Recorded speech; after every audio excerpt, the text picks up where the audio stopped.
மக்களே, big pass லைவ்ல ஒரு பக்கம் திவ்யா மற்றும் சாண்ட்ரா பேச்சுவார்த்தை நடந்தது. அதுல பேச்சுவார்த்தை சுமூகமா முடிஞ்சிருக்கா இல்லையா அப்படின்றதையும் பார்ப்போம். அந்த பேச்சுவார்த்தை போயிட்டு இருக்க டைம்ல தான் சாண்டி உள்ள என்ட்ரி ஆனார். அதுக்கப்புறம் போனதுக்கப்புறம் திவ்யா அவர்கள் போயிட்டு கனிக்கிட்ட பல கேள்விகளையும் பல விஷயங்களையும் சொல்லிட்டு இருக்காங்க. அது என்ன அப்படின்றதையும் பார்ப்போம். அதுக்கப்புறம் வியானாவையும் கூப்பிட்டு கிளாரிஃபிகேஷன் வாங்கிட்டு இருக்காங்க. இந்த 3 சம்பவங்களை பத்தி தான் டிஸ்கஸ் பண்ண போறோம். நிறைய பேர் கமெண்ட் செக்ஷன்ல ஆமா, ஓட்டுலாம் முக்கியம் இல்லாத எப்படி டைட்டில் வினரை சூஸ் பண்ணுவாங்கன்ற மாதிரி கேட்டிருக்கீங்க. பட் அஃபிஷியல் ஓட்டு எக்ஸாக்ட் இப்போ யாருக்காவது இந்த ஃபினாலே ஓட்டிங் தெரியுமா? தெரியாதுல்ல. அதுக்கு நான் ஒரு விஷயத்தை எக்ஸ்பிளைன் பண்ணுறேன். ஏன்னா இப்போ சோஷியல் மீடியாவில் ஒரு வீடியோ முந்தா நேத்தோ வெளியாச்சு. அதை பற்றி சொன்னால் உங்களுக்கே கிளியர் கட்டாக புரியும்னு நான் நினைக்கிறேன். ஸோ எல்லாத்தையும் பார்க்கறதுக்கு முன்னாடி சேனலுக்கு புதுசாக இருந்தீங்கன்னா சப்ஸ்கிரைப் பண்ணிட்டு லைக்கும் ஐப்பும் பண்ணிங்கன்னா இந்த வீடியோ பல பேருக்கு போய் சேர்ந்துடும். இப்போ கண்டென்ட்டுக்குள்ளே போகலாம். ஸோ நான் வீடியோவில் சொல்லிட்டு இருந்தேன், டைட்டில் வினர் யார் ஜெயிச்சாலும் எனக்கு ஓகே தான் அப்படின்றது தான். ஸோ அது சேனல் கையில் ஒரு வாய்ப்பு இருக்குது அப்படின்றத நான் சொல்லியிருந்தேன். இப்போ கூட நான் சொல்கிறேன். ஏன் அப்படின்னா voting, official voting exact finale வீக்கில் என்னன்னு யாருக்கும் தெரில. நம்பர் 1. ஏன்னா இது அப்படியே இது பாதுகாத்து வச்சிருப்பாங்க. ஏன்னா ஆடிட்டிங் போய் தான் வரும். இதில் பாட் ஓட்டிங் இந்த மாதிரி நிறைய கழிக்கிறதுக்கான வாய்ப்பு இருக்குது. அதனால் இப்போ எதுவுமே டிசைட் பண்ண முடியாதுன்னு வச்சுங்க. நம்பர் 1.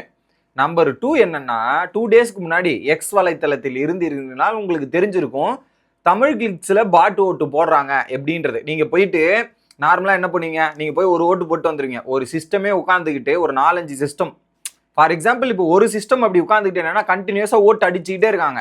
கண்டினியூஸாக ஓட்டு விழுந்துட்டே இருக்குது. ஒரு நபருக்கு, பர்டிகுலர் நபருக்கு, பேர்லாம் நான் சொல்ல விடல, ஜென்ரலாக சொல்கிறேன்.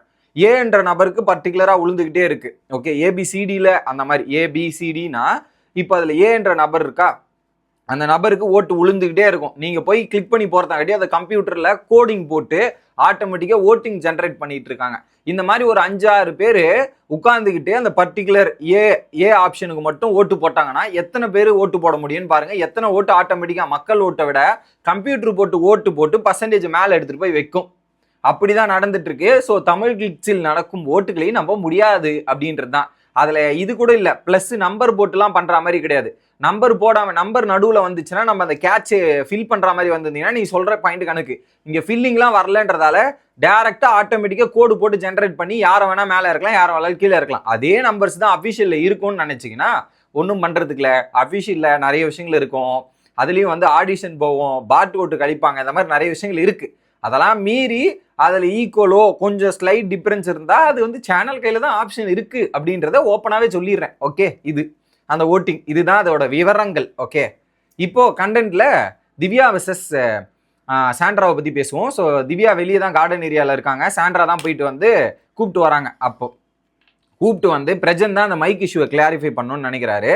அப்போ வியானா இது பிரஜன் இருக்காரு, சாண்ட்ரா மற்றும் திவ்யா அந்த லிவிங் ஏரியா சோபா பக்கத்தில், அதான் திவ்யாவோட ஸ்பாட்னு இருக்கலாம். அந்த ஸ்பாட்டில் அப்போ பிரஜன் அந்த வியானா மைக் மேட்டரை பற்றி தான் சொல்கிறாரு.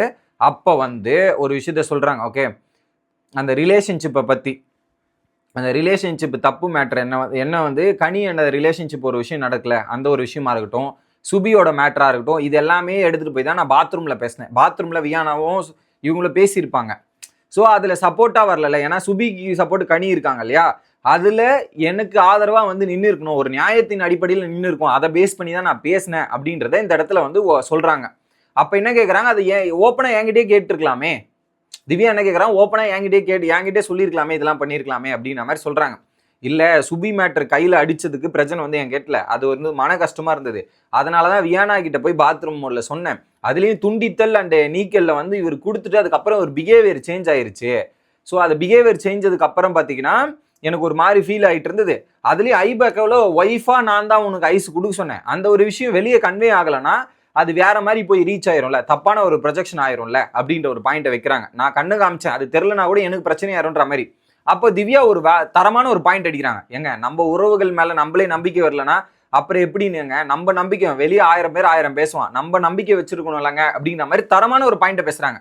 அப்போ இந்த இடத்துல ஸோ உறவு மேலே நம்பிக்கை வைக்காது இருக்கிறது யாரு, சாண்ட்ரா அப்படின்றத ப்ரூவ் பண்ணிடுறாங்க. ஓகே ஓகே அடுத்து பிரஜன் அதனால தான் நான் வியானாவை கூப்பிட்டு கேட்க சொன்னேன் பிரஜன்ற மாதிரி சொல்றாரு. ஓகே, இல்லை உடனே இந்த வீட்டில் நடந்தது இந்த வீட்லேயே கிளியர் பண்ணணும். எப்படி இந்த வீட்டில் நடந்த பிரச்சனை இந்த வீட்லேயே கிளியர் பண்ணணும், அதுலேயும் குறிப்பாக ஹர்ட் ஆயிருக்காங்க நிறைய பேர் அப்படின்றது தான் சொல்கிறாங்க.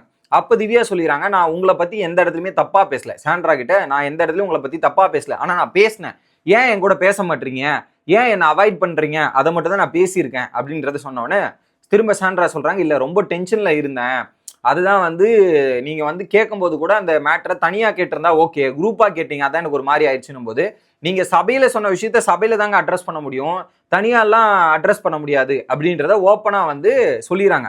அந்த ஒரு டிராமா மேட்ரு அப்படின்னும் போது, இந்த டிராமானா அந்த தலைவலி டிராமா.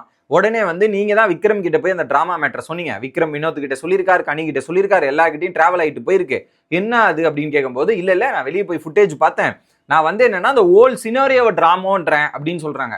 ஓல் சினாரியோ டிராமா இல்ல, திவ்யா டிராமா தலைவலின்றதே டிராமான்னு தான் சொன்னாங்க. இங்க வந்து அப்படியே மாத்தி போட்டுறாங்க, ஓல் சினாரியோன்றது திவ்யா டிராமா பண்ணதுக்கும் ஓல் சினாரியோ டிராமானா அப்ப அந்த டிராமாக்குள்ளேயே நீங்க தான் இருக்கீங்க, அப்ப நீங்களும் அந்த டிராமால இன்வால்வ்டுன்னு வரும்.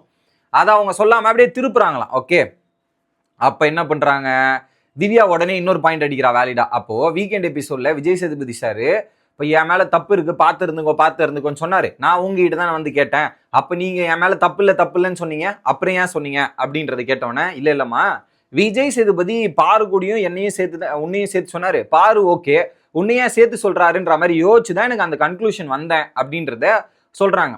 அப்போ உங்களுக்கு தெரியாதா, எனக்கு வந்து அது அந்த வந்து வாமிட் பண்ணது, டேப்லெட்டு, தூக்கம், இந்த மாதிரி நிறைய விஷயங்கள் உங்களுக்கு தெரிஞ்சிருக்கலாம், வேற யார் சொன்னா கூட பரவாயில்ல, உங்களுக்கு தெரிஞ்சிருக்கலாம், நீங்க ஏன் அப்படி சொன்னீங்க அப்படின்னு கேட்கும்போது, இல்லம்மா அது வந்து அதுக்கப்புறம் நான் லேட்டரா உட்காந்து யோசிக்கும் போது எனக்கு அப்படிதான் தோணுச்சு அப்படின்றத சொல்றாங்க. அதுலயும் ஒரு கன்க்ளூஷன் கிடைக்கல.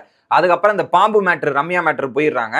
அதுக்கும் திவ்யா சொல்லிடுறாங்க, இன்டர்வியூல கேட்டாங்களாம், அந்த வீடியோ ஃபுட்டேஜ் பார்த்து தான் அவ சொல்லியிருக்கா, நான் அப்படிதான் பாயிண்ட் அப்படின்னு. இல்ல இல்ல அந்த பாம்புலாம் சொல்ல, வெளியே ஒரு போஸ்டர் பார்த்துருப்பா, அந்த போஸ்டர் பார்த்து தான் சொல்லியிருப்பா, நான் அவ விஷம் அப்படின்ற மாதிரி அவ பேசிட்டு இருந்தா, நான் வேற ஏதோ பேசிட்டு இருந்தேன்.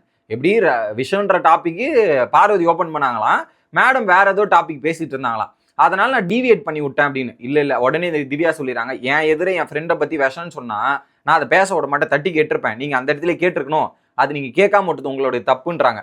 ஸோ அந்த இடத்துல ரம்யாவை பத்தி தான் இவங்க ஆமாவும் போட்டாங்க, அதை தலையாட்டினாங்க, ஆனா அப்படிலாம் பேசலன்ற மாதிரி மழுப்புன்னு மழுப்புறாங்க இந்த இடத்துல. ஓகே, என் ஃப்ரெண்டை நான் ஒழுங்கா ட்ரீட் பண்ணியிருப்பேன், எதா இருந்தாலும் தட்டி கேட்டிருப்பேன், ஆனா நீங்க இப்படி சொல்லி என் கூடவே இருந்த கோத்ரூ பண்ணது எல்லாத்தையுமே நீங்க இப்படி சொன்னது என்னால் அக்செப்ட் பண்ணி ஏத்துக்க முடியல அப்படின்றது சொல்றாங்க. வியானா கிட்ட டைரக்டா பேசலான்னு சொல்லும் போது தான் கரெக்டா சாண்டியோட என்ட்ரி வருது, அதை விட்டுருங்க. அடுத்து என்ன பண்றாங்க, அதை முடிஞ்சதுக்கு அப்புறம் திவ்யா போய் கனிக்கிட்ட போயிட்டு இது எல்லாத்தையுமே போட்டு உடைச்சிடுறாங்க. இதுல டிராமான்றதே அவங்களுக்கு ஓல் சினரவே டிராமா இருந்தா ஒன்றும் பேசுறதுக்கு இல்லை, அதை தாண்டி வந்து அவங்க நிறைய விஷயங்கள் இந்த மாதிரி பண்ணியிருக்காங்க போல அப்படின்னு சொல்லும்போது, குறும்படம், ஆமா குறும்படம் காமிச்சாங்களா அப்படின்னு கேட்குறாங்க. இல்லை இல்லை வெளியே போய் நான் குறும்படம் பார்த்தேன், அதில் அவங்க அப்படிதான் சொல்லியிருக்காங்க, அந்த டிராமான்றதான் சொல்லியிருக்காங்க, அது எனக்கு நல்லாவே தெரியுது அப்படின்றத ஓப்பனா வந்து கனி உடைச்சிடுறாங்க. ஓகே, அப்போ என்கிட்ட ஓப்பனா சொல்லியிருக்கலாமே, எப்பனா சொல்லாம இப்போ எல்லாத்தையுமே இவங்க மாற்றி மாற்றி பேசுறாங்க, அவங்களுக்கு அவங்க உறவு மேலேயே நம்பிக்கை இல்லை, அவங்க ஹஸ்பண்ட் மேலேயே நம்பிக்கை இல்லாமல் இந்த மாதிரி பல விஷயங்கள் எல்லார் மேலேயும் இப்படிலாம் பண்ணிட்டு போறாங்களே, அது எப்படி சரியா இருக்கும் அப்படின்றது சொன்ன உடனே இவங்க சொல்றாங்க, யாரு கனி சொல்றாங்க, இல்ல இல்ல அவங்கள பொறுத்த வரையும் தேவைக்கேற்ற மாதிரி நட்பு இருக்கும். ஃபர்ஸ்ட் அமித் கூட இருந்தாங்க, விட்டு கொடுத்துட்டாங்க, திவ்யா கூட இருந்தாங்க, திவ்யா விட்டு கொடுத்துட்டாங்க, பார்வதி கூட இருந்தாங்க, பார்வதி விட்டு கொடுத்துட்டாங்க, வியானா கூட இருந்தாங்க, வியானா, ரம்யா கூட ரம்யா. ஸோ அவங்களுக்கு தேவைக்கேற்ற மாதிரி நட்புலாம் மாறிட்டு அப்படியே டிராவல் ஆகிட்டு போயிட்டே இருக்காங்க. ஸோ இதுல வந்து அவங்களுடைய பெயர் கெடுதல் எல்லாமே அவங்களுக்கு தெரிஞ்சுதான் பண்றாங்க, வீட்டுக்கு வெளில மக்கள் பார்த்துட்டு இருக்காங்க, அதெல்லாம் புரிஞ்சுப்பாங்க, விட்டுரு அப்படின்னு.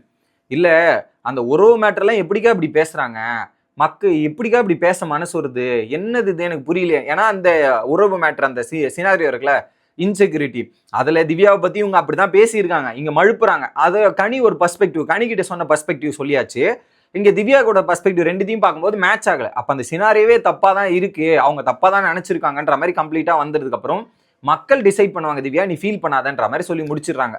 அடுத்து திவ்யா என்ன பண்றாங்க, டைரக்டா போயிட்டு வியானா கிட்ட கேட்கறாங்க. வியானா சொல்றாங்க, நான் வந்து அவங்க சொன்னது எனக்கு அப்ப புரியல, வெளியே போயிட்டு அந்த கான்டெக்ட் எல்லாம் பார்க்கும்போது எனக்கு கரெக்டா புரிஞ்சிருச்சு, அவங்க சொன்ன கான்டெக்ட் இந்த மீனிங் தான் வெளியே பாயிண்ட் எனக்கு புரிஞ்சுது, அப்ப அவங்க கிட்ட கேட்டு அட்ரஸ் பண்ணிருக்கலாமே, அதை சரியா அட்ரஸ் பண்ணல அப்படின்றதையும் சொல்லிடுறாங்க. அப்போ திவ்யா என்ன சொல்லிடுறாங்க, கனிக்கிட்டையும் கனி எப்ஜேவையும் இப்படிதான் ஏதோ ஒன்று பேசியிருக்காங்க, அப்போ அதை பேசியிருக்காங்கன்னா இதை பேசியிருக்க மாட்டாங்களா திவ்யா, பார்த்து புரிஞ்சுங்கன்ற மாதிரி பேசி அந்த விஷயத்தை கிளாரிபிகேஷன் கொடுத்துட்டு இருக்காங்க. ஸோ இதில் திவ்யா அதை போய் நான் கேட்க மாட்டேன், இதெல்லாம் பண்ண மாட்டேன்ற மாதிரி முடிஞ்சிட்டு இருக்கு. ஸோ ஆக மொத்தத்தில் சாண்ட்ராவோட டபுள் கேம்லாம் எக்ஸ்போஸ் ஆகிட்டு இருக்கு அப்படின்றது தான். ஏன்னா ஒரு ஸ்டேட்மெண்ட்டை சொல்லிட்டா அந்த ஸ்டேட்மெண்ட்டை மாற்றி பேசக்கூடாது, இவங்க நிறைய இடத்துல மாற்றி பேசி அவங்களுக்கு சாதகமாக திருப்ப ட்ரை பண்ணுறாங்க, பட் அவங்களுக்கு சாதகமாக போய் முடியாதுன்றது மட்டும் எனக்கு வெட்ட வெளிச்சமாக தெரிகிறது. அடுத்த வீடியோவில் வந்து சந்திக்கிறேன், பாய் கைஸ்.